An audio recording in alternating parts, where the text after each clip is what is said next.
我は剣を極めし者。うぬらの無力さ、その体で知れい。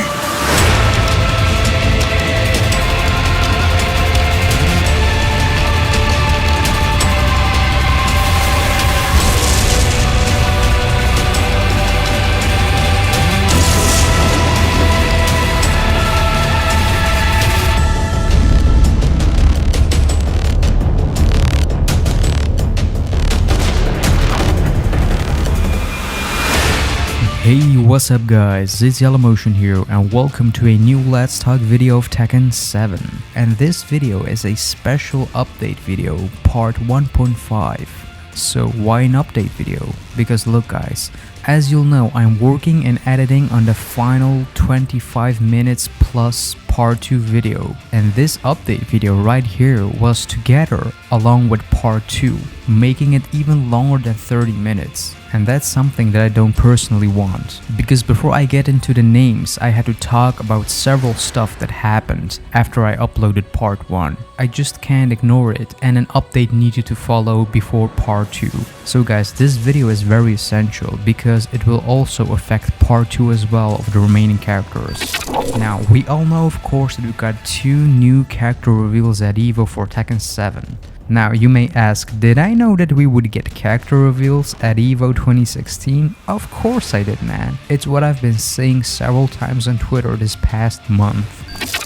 Starting from the most recent Tekken talk that was in June after E3 happened. And besides the fact that Harada said, don't ask him for shit, Michael Murray also said something very interesting at the end of the talk, which was, maybe some cool news at EVO, who knows? Uh-oh. You know, it's a hype event. I think we're going to have a lot of people from, you know, Asia, South America, North America. Sounds like a good time. Who knows, maybe. And right immediately after that, I was like, okay, I don't know about you guys, but to me, Harada and Michael Murray just clearly 100% confirmed that something big is going to be revealed for next month during EVO 2016. And that something big turned out to be Bob and Master Raven. Because E3 already happened and they already showed the brand new story mode, so what's left to reveal are the characters, because that's something that we haven't seen.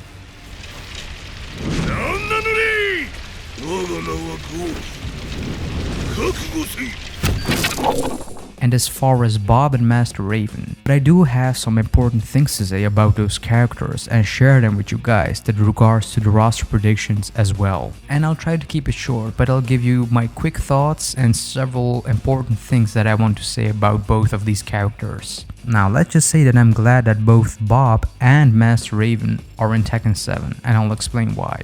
So let's start with Bob.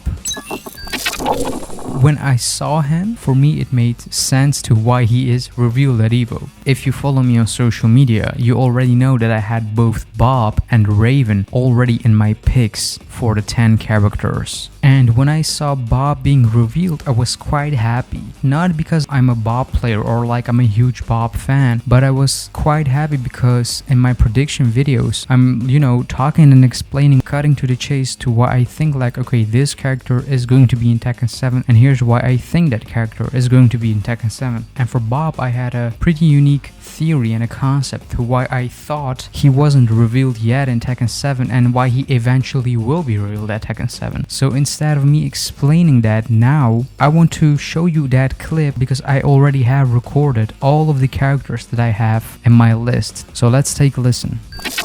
So the next character I think will be in Tekken 7 is Robert Richards, or simply known as Bob. And Bob was a very favorite character in several events and tournaments in the days of Tekken 6 and even in Tekken Tag 2.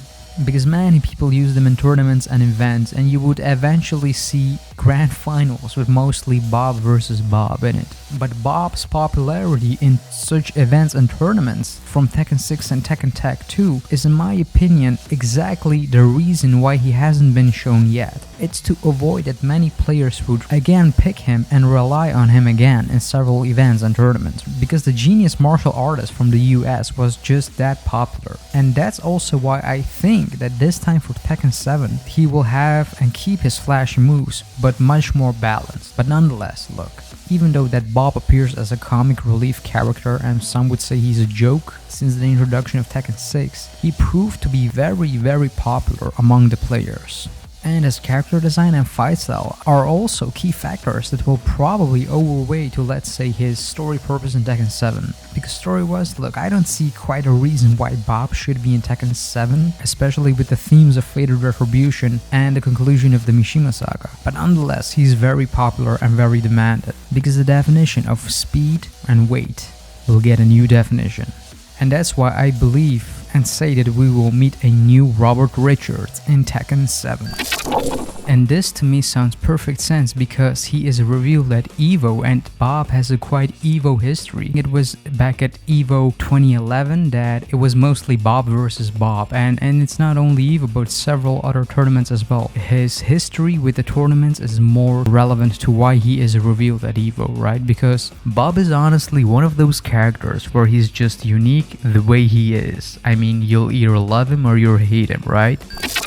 The only main reason he's in Tekken 7 is because he's been very popular ever since his inclusion in Tekken 6 and in Tekken Tag 2. And he doesn't have a real connection to the themes of Tekken 7 and surely not to the conclusion of the Mishima saga. And also, he's the only character in the series that hasn't had a real connection nor a relationship with someone else from the Tekken franchise characters, and he still has made into Tekken 7. Maybe that will change in Tekken 7, and I think it actually will. And look, Bob to me is also the proof that you can be like very popular to be in the roster of this game without having a real connection to the core story or to the theme, or don't have a relationship with any of the characters. But he's just pretty much on his own right now, and whether the fact that you love him or hate him, you can't deny the fact that he's in Tekken 7 right now.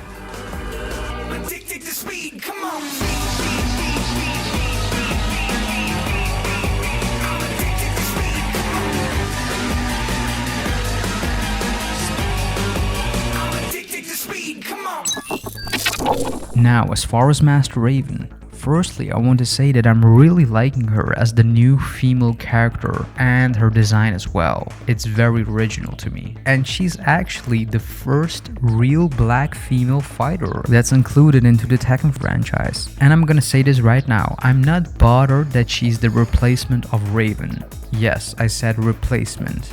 With that, I mean a true, purposefully story-driven replacement. Because look, to me this is kind of a Tekken 3 situation, guys, where a character replaced the role of another one. Actually, also very similar to that of Eddie and Christy in Tekken 4. Both characters also know each other. But the difference right here is that unlike Eddie or Christy, in my opinion, Master Raven isn't just a copy-paste of Raven with a new female skin on it. No, not at all.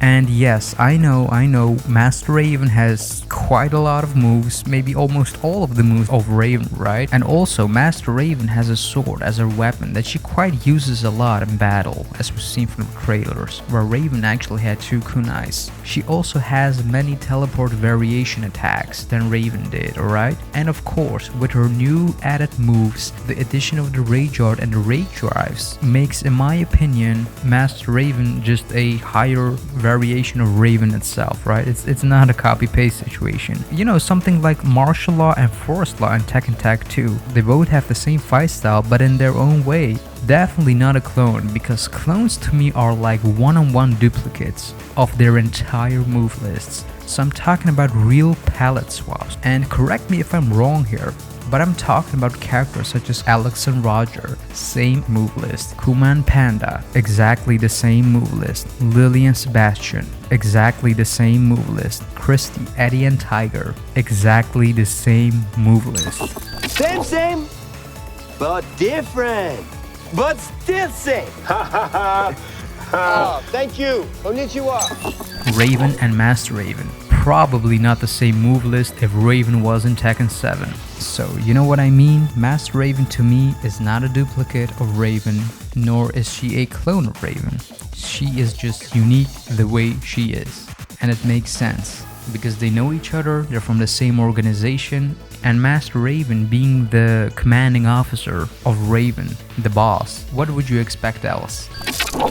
So look, in a nutshell, I picked Raven to return for Tekken 7 because he already had quite a good reputation for his roles in Tekken 5 and in Tekken 6, especially in the scenario campaign mode, where his roles were quite significant actually, because since Tekken 5, he's been involved into the massive Heihachi and Kazuya as well, by that of the Mishima Zaibatsu and the G-Corp, right? And you know, I thought that he definitely had several open doors and many more opportunities to continue, explore, and even, you know, go more in depth about Raven's purpose into Tekken 7. But the fact that Master Raven is now taking his place means that this was planned carefully from the very beginning by Harada and his team. I am very sure of it. Because look, just as I said in part 1, a character needs to fill the role, the purpose, and the vision of the game, right? And I think that whatever the reason was with Raven, I think that they didn't want to replicate or make it feel like a rehash of what we've seen from him in either Tekken 5 or in Tekken 6. And Master Raven's inclusion already tells me that the stakes are very high for this one, because if the boss enters the stage, then something really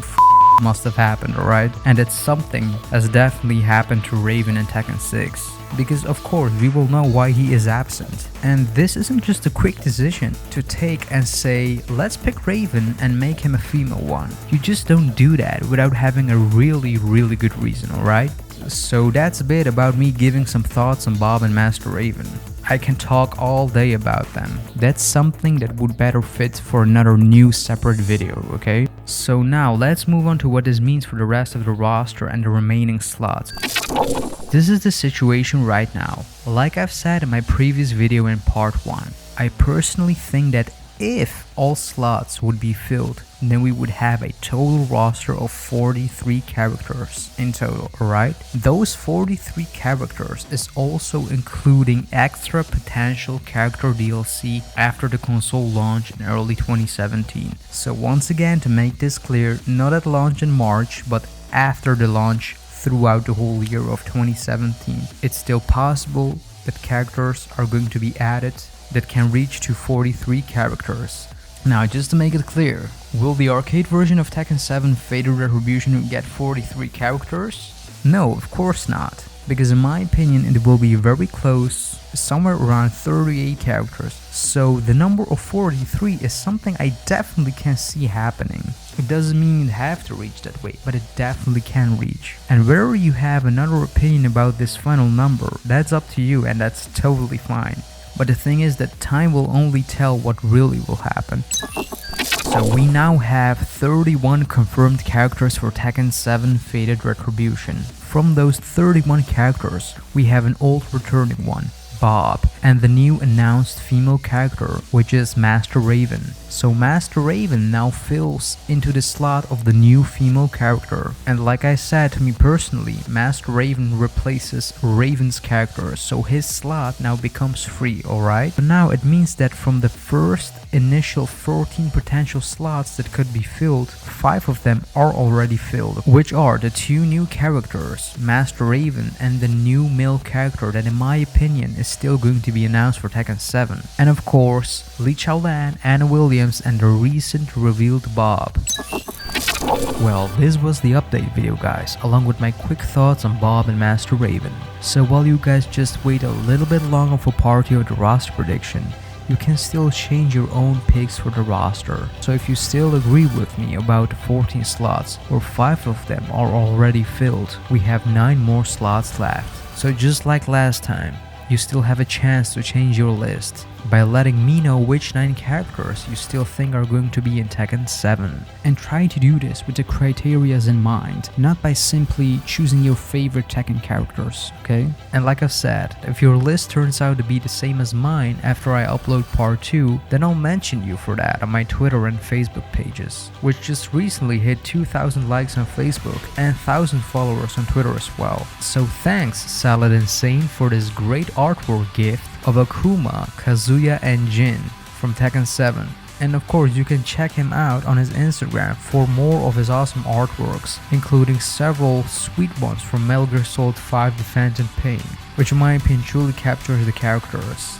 So nice job, man. And you can also find me on Twitter and Facebook as well. for more updates from me and interesting stuff regarding to Tekken 7. And don't forget, if you like this video, be sure to like it and share it with your community. So guys, thanks for watching, keep on watching, and stay right here for more awesome Tekken 7 videos.